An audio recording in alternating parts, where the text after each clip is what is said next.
আমার প্রিয় ছাত্রছাত্রী প্রশ্ন বিচিত্রা চ্যানেলে তোমাদের সকলকে স্বাগতম জানাই।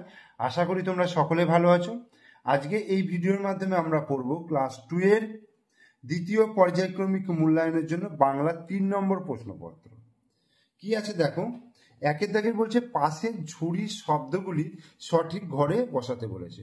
তো পাশের যে ঝুড়ি রয়েছে সেই ঝুড়িতে কি কি শব্দ রয়েছে?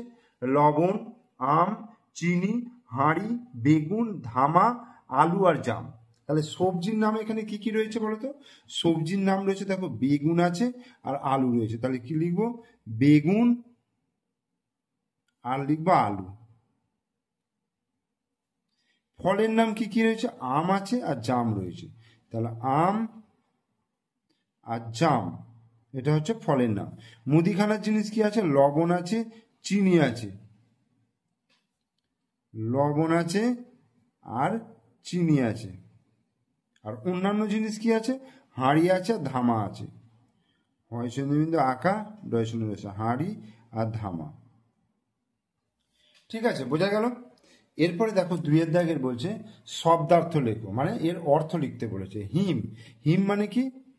শীতল, ঠান্ডা। উপযুক্ত, উপযুক্ত মানে কি? ঠিকঠাক।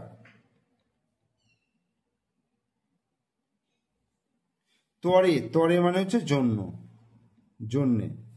আর শয্যা, শয্যা মানে হচ্ছে বিছানা। 3 দাগের বলছে বাম দিকের সঙ্গে ডান দিক বিপরীতার্থক শব্দগুলি মেলাতে বলেছে। দুর্বল, ওপর, অন্ধকার, অসমান। এদিকে আছে নিচ, সমান, সবল, আলো। তাহলে দুর্বলের সঙ্গে কি হবে? দুর্বলের বিপরীত কি হচ্ছে? সবল। ওপরের বিপরীত শব্দ নিচ, অন্ধকারের আলো, আর অসমানের সমান। এগুলো হচ্ছে বিপরীত শব্দ। নিচে শব্দগুলি যুক্ত ব্যঞ্জন মানে যুক্ত বর্ণ ব্যবহার করে একই অর্থের শব্দ লিখতে বলেছে।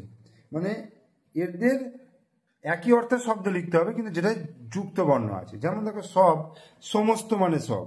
তাহলে দন্তস্ব ম দন্তস্ব তয়ে। দেখো দন্তস্ব তয়টা হচ্ছে যুক্ত বর্ণ। ছেলে, তাহলে এটা কি লিখবো? পুত্র।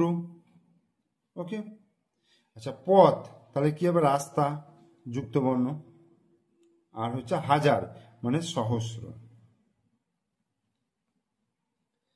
5 দাগে বলছে নিচের বাক্স থেকে শব্দ নিয়ে ফাঁকা জায়গা পূরণ করো। চড়াই পাখি ড্যাশ কানে ঢুকে পড়েছিল। চড়াই পাখি কার কানে ঢুকে পড়েছিল? হাতির, হাতির কানে ঢুকে গিয়েছিল। অতীত পাখি কবিতার কবি হলেন কে? অতীত পাখি কবিতার কবি হলেন সরল দে, সরল দে। বেলুন বাড়ির কোনো ড্যাশ থাকে না, বেলুন বাড়ির কোনো সীমানা থাকে না। পিতামাতা ড্যাশ সদা মোড়া ডরি। পিতামাতা গুরুজনে, সদা মোড়া ডরি। ছোট ভাই 1 পয়সা দিয়ে একটা ড্যাশ কিনে এনেছিল, একটা মোমবাতি কিনে এনেছিল।